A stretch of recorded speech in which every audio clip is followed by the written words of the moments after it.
ఇక్కడ 90% మీరే ఉన్నారు. ఈ వేదిక మీదన్నా మాకు ఆన్సర్ కావాలి. నాకంటవా తెలియక పెళ్లి చేసేసుకున్నా. మీరందరూ ఎందుకు చేసుకున్నారు? రోజు మాకు కూడా గొడవలు అవుతాయి. అవ్వని రోజు లేదు. అందుకే ఈ మధ్య కొంచెం మా ఆయన ఫారెన్ కంపెనీతో టైఅప్ అయ్యి ఫారెన్ వెళ్తున్నారా? సో అందుకని కొంచెం గొడవలు తగ్గాయి. అచ్చా, ఇప్పటి వరకు వచ్చిన వాళ్ళందరూ ఇది చెప్పలే, ఫారెన్ కంపెనీతో టైఅప్ అయిన ఫారెన్ వెళ్తున్నారంట. Very good. సో అందుకని గొడవలు లేవు. తగ్గాయి. అప్పుడు ఫోన్లో నడుస్తుంటాయి, వాట్సాప్ కాల్లో. అంటే మిమ్మల్ని బేసిక్ ఏ విషయాల్లో ఇబ్బంది పెడుతుంటారు ఆయన?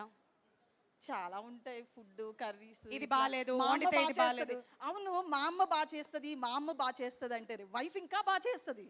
బట్ చిన్నప్పటి నుంచి తిన్న మా అమ్మ బాగా చేస్తుంది అదే వంట చెప్తారు. అదే వండలేం కదా. అదేం లేదండి, వాళ్ళకి అలవాటు అయిపోయి ఉంటుంది అంతే. అంతే. మీ వంట అద్భుతం. అంటే ఇప్పటివరకు ఎప్పుడు కాంప్లిమెంట్ ఇవ్వలేదా మీ ఆయన వంట విషయంలో? అలవాటు అయ్యాక ఇచ్చారు. అలవాటు చేసుకున్నారు.